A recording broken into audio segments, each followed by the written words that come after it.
John the Baptist said that he must decrease and you must increase. So who do you compare yourself with?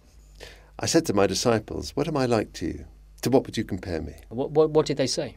Simon Peter said, you are like a good angel. Oh, how heavenly. Matthew said, you are like a wise philosopher. Earthier, but still good. And Thomas said, Master, my mouth could never utter what you are like. Well, I prefer that one. I always feel that labelling people makes fools of us in the end. I said to Thomas, I am your master no longer, because you have drunk from and become intoxicated by the same sparkling source from which I spring.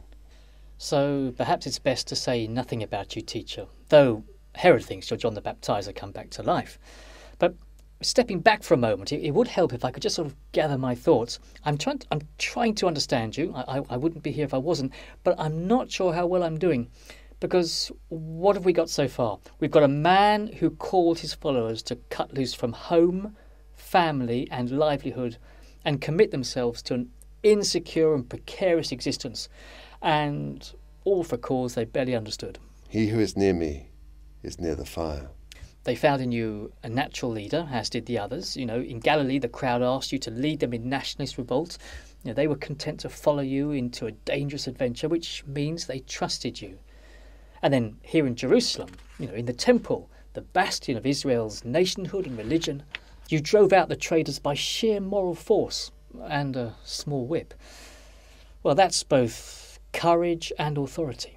My teaching is not mine. Now, you speak as one privy to God's mind, teacher. I mean, perhaps you are God. Perhaps you are a Messiah of some sort. Some are starting to say this, but, well, you seem hesitant to accept that title, commanding secrecy at all times. Who do people say I am? Well, as I say, some, like Herod, say John the Baptist, others, Elijah, others still, that you're one of the prophets. Peter said, you are the Messiah. And your response? I told him not to tell anyone.